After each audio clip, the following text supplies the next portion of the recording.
One of the biggest mistakes that I see therapists make when it comes to finding and hiring a virtual assistant is not having a plan. They end up hiring the wrong person, feeling frustrated and doing more work than before. And I don't want that for you. So in this video, I am going to show you a simple step-by-step process so that you can find and hire the right VA the first time and finally get the support you need. Also, stick around till the end of the video because I'm going to give you my best tips so that you can make the hiring process easier and avoid common mistakes. For those of you who don't know me, my name's Kim. I help therapists in private practice with their business systems and processes, getting them confident with admin and reducing tech overwhelm. So when you know that you are ready for a virtual assistant, the first thing you want to do is decide what you're going to be hiring for. What task will the virtual assistant be doing for you? If you're not quite sure what can be outsourced to a virtual assistant, I've got a quick task for you, and also I have a video which has a list of 8 things that you can outsource to a virtual assistant to get you started, but there are loads more that a virtual assistant can do. So the first thing I want you to do is just take a piece of paper and write down all of the tasks that you do on a daily, weekly and monthly basis. Don't worry about what they are at this moment, just write them down. You could even take some time over the next month to actually do this and just keep a running log of everything that you are doing. Once you have that list of tasks, the next thing I want you to do is go down the list and tick all of the things that you don't enjoy doing. So just go down the list and just tick if you don't enjoy doing it. Next, I want you to tick if it takes you a long time. So is it something that can be done in a couple of minutes, or does the task take you quite a while to do? So you just want to make a tick if it's something that is not just like a quick task that you can get done. And finally, I want you to put a tick next to everything that doesn't need to be done by you. Now this might take a little bit more time for you to look at the task and think, does this really need to be done by me? So for example, there might be something like client notes.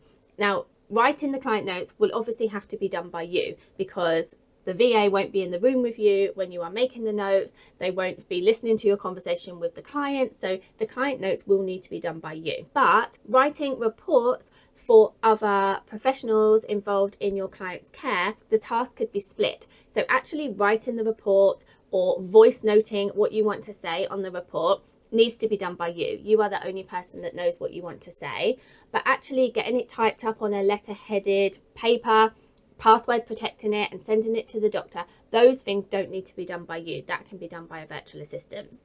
So you also want to see if you can break any of the tasks down into what does need to be done by you and what actually could be outsourced. Once you have a list of all of the tasks that you can outsource to the virtual assistant, you then want to write a job description. A clear job description is going to attract the right people and also weed out those that aren't right for you. It is really important that you take this step. Lots of therapists skip these steps altogether, and that's why they end up with the wrong person. You want to make sure that the person that you are hiring is right for you. Just because they might be right for another therapist friend that you have doesn't mean that what you need them for is going to work as well. Maybe they have a different EHR platform. Maybe you need them for something different. You really want to make sure that when someone is applying to be your virtual assistant, that they know exactly what they are applying for. On the job description, you want to add all of the tasks and responsibilities that the VA is going to need to take. You want to add required skills. So what is it that they must know in order to apply for this job?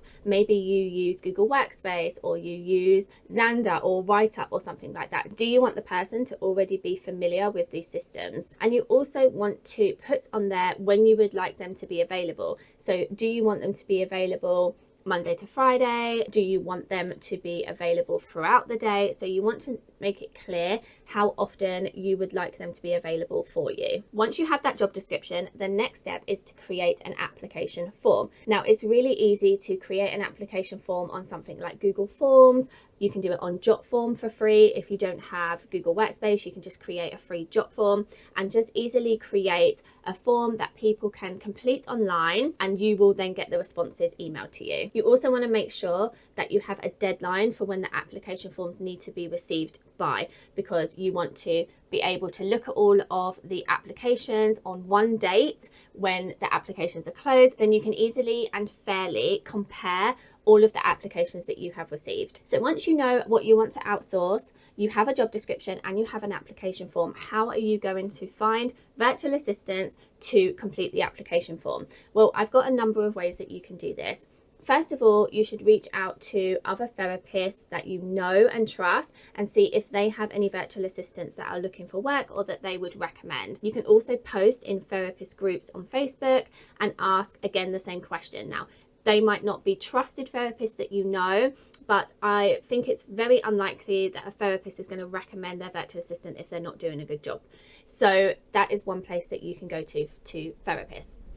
The next place is to go to LinkedIn and just post into your network that you are looking for virtual assistants. You can post the link to your application form as well on that post so that people in your network can share or apply for the job themselves. You can also join virtual assistant Facebook groups, LinkedIn groups, and post your application there. That is always really popular. I'm in a few virtual assistant groups, and whenever someone posts a job opportunity, there are loads and loads of people jumping on that to get work. So that is a really obviously popular place to find a virtual assistant, is in a virtual assistant group. And you can also look at job boards like Fiverr or Upwork and post the application there. Just make sure that you check for low quality applications, because sometimes when people are on those job boards, and it's not everybody obviously, but there can be people that will say they'll work for you for like £5 an hour, but they don't have the qualifications or the necessary skills. So these are different places that you can go to. My top picks for you, if you are looking to hire a virtual assistant, is to go to other therapists that you know, and in therapists like Facebook groups and LinkedIn groups and things like that. That would be my number one tip for you. And what I would probably do is post there first, wait a couple of days and see how many applications you get, and then move on to the next one, which would probably be posting on LinkedIn. Again, wait 48 hours and then post in VA groups, because otherwise if you post in all the places in one go, you're going to get inundated with applications, and then you're going to feel really overwhelmed and not really know the next steps. So I would do one place first, see how many you get. If you're not getting a great uptake, then move to the next step. Now you've got your applications, what I want you to do is, either if you've got Google Forms, you can make sure that all of the applications get filled in on a spreadsheet. If you're using Jotform, you just want to create a really simple spreadsheet or some kind of doc. You know, you can even do it on paper if you want to. Some way of writing down the applicant's name and then reading the application and going with your gut on whether they're a yes, a maybe, or a no. Do that first of all. Literally just go down the list of all the people that have applied, and just on your gut feeling, based on the answers to their questions, write yes, no, or maybe. Once you have done that, you want to have a look at how many yeses and how many maybes you've got, and you may need to adjust this. What I would say is that you want to take 3 to 5 people maximum to the interview stage. You do not want to interview more than 5 people for the role. So if you have 10 yeses, you're going to have to look into them a bit more, and you're going to have to whittle them down. If you don't have enough yeses, you're going to have to move to the maybes and maybe bump someone up to a yes for an interview. Don't email anybody back just yet. So you don't want to contact the no's or the maybes just yet. You want to invite your top 3 to 5 people for an interview. Now, just because they applied for the job doesn't mean they're going to come to an interview. Maybe in the meantime, while you were doing this, they found another job or they got another client. So you just want to make sure, first of all, that those 3 to 5 people are going to be coming for an interview. You want to then conduct the interview. When you do the interview, please make sure that you ask everybody the same questions. Try and keep the interview as structured as possible. And you also want to throw in some specific questions about your practice or around GDPR or HIPAA requirements to make sure that the person who is applying understands how important that is. So you can ask a question such as, what would you do if you sent a client report to the wrong doctor? When you're conducting the interview, make sure you are taking notes on the person, and also once you have finished the interview, write down your initial thoughts about this person, because you may look back after doing 5 interviews and not remember the first person you interviewed specifically. So you want to make sure you can refer to notes that say, oh my God, I love this person. This is the person I want for my practice, or this is not the right fit for me. You want to be able to, once you've done all the interviews, read back your notes and be able to make a decision on the person you want to offer the opportunity to. Once you have decided on who you want to work with, you want to send them an email and make them an offer to get started. They should then send you a contract because you are their client. They should send you a contract, but you can send them a non-disclosure agreement or a confidentiality agreement or both. So you can send paperwork back and forth to each other. And then you want to start an onboarding and training program. But I'm not going to talk about that in this video. This is just how to find and hire the right person, not how to train. I'll do that in another video. Once you have got that agreement in place, you want to email every other person who has applied for the job, whether you interviewed them or not, and let them know that the position has been filled.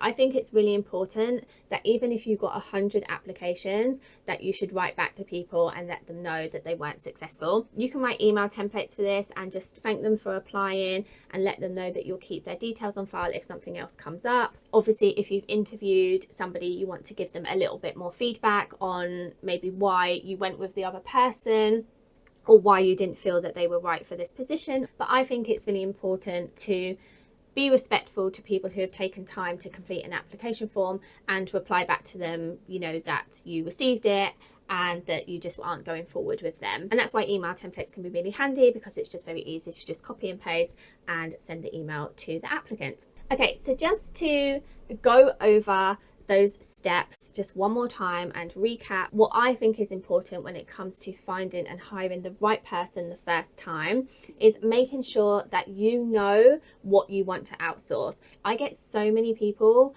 contacting me saying that they want to work with me, but they have no idea what to outsource. So it's really important that you know what it is that you want the person to do. Once you have that, create a job description, let the person know what they're applying for. Then create an application form so that you can fairly compare all of the people that apply. Post that application form in the places that I have said. Start with therapists that you know and therapist groups, then move to LinkedIn and then to VA groups. Go with your gut instinct when you are looking through the applications of whether you want to take this person forward for an interview.